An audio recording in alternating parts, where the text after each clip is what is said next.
ఆ రోజు ఏ విధంగా రాష్ట్రం సేవ చేస్తారు ఆ కోఆపరేషన్ కూడా తప్పకుండా విధానం మాకు ఉంటుంది.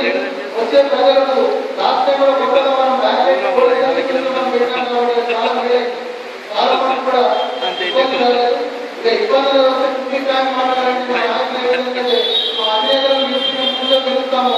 అప్పుడు డెఫినెట్ గా పోలీసులా ఉంటుంది. ఎందుకంటే ఒక పెద్ద నాయకులు తప్పకుండా వస్తారు కాబట్టి అది మనలో మనం నాయకులు దయచేసి మనం మార్గంగా ఆలోచించి సామాన్య ప్రజలకు ఇబ్బంది కాకుండా కొంతమంది మాత్రమే ముఖ్య నాయకులు లోపలికి వెళ్ళే విధంగా మనమే ముందుకు ఆలోచించి ఇవన్నీ కూడా మనం కార్యక్రమం చేయాలని చెప్పి మా తోటి నాయకులు విజ్ఞప్తి చేస్తా ఉన్నాం.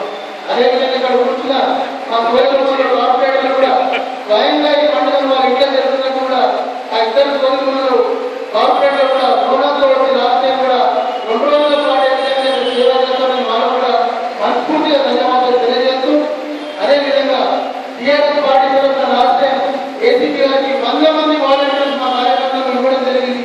ఈసారి కూడా టీఆర్ఎస్ పార్టీ నుంచి 100 మంది మా డివిజన్ అధ్యక్షులు కార్యకర్తలు కూడా మీ సేవలు చేస్తారని చెప్పి సభాముఖంగా హామీ ఇస్తాము.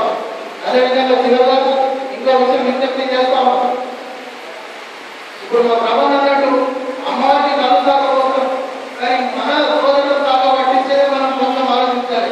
ఇక్కడ కూర్చున్న నాయకులందరూ కూడా ప్రతి ఒక్కరు కూడా పరామర్శ ఇంక్లూడింగ్ సో మనం మన కార్యకర్తలకు మన సోదరులకు అందరూ కూడా కంట్రోల్లో ఉండాలి. ఆయన ఇంట్లో కానీ రోడ్ల పైన ఎక్కువ ఇబ్బంది చెప్పే బాధ్యత మన నాయకులు కానీ కూడా సభాముఖంగా తెలియజేస్తూ అదేవిధంగా మన రీసెంట్ గా జరిగిన సిటీ లైట్ రోడ్డు ఘటన ఆ ఘటనలో ఎంతో మంది అమాయకులు ప్రాణాలు కోల్పోయారు. అయినప్పటికీ కూడా 24 గంటలు శ్రమించి స్థానికులకు పోలీసులు 9 మంది ప్రాణాలు కాపాడడానికి వారందరూ కూడా పేర్కొన్నారని మనస్ఫూర్తిగా ధన్యవాదాలు తెలియజేస్తూ సభాముఖంగా ఒక నిమిషం అందరూ కూడా చనిపోయిన వారి ఆత్మశాంతి కోసం మానవ పాఠశాలను విజ్ఞప్తి చేస్తాం.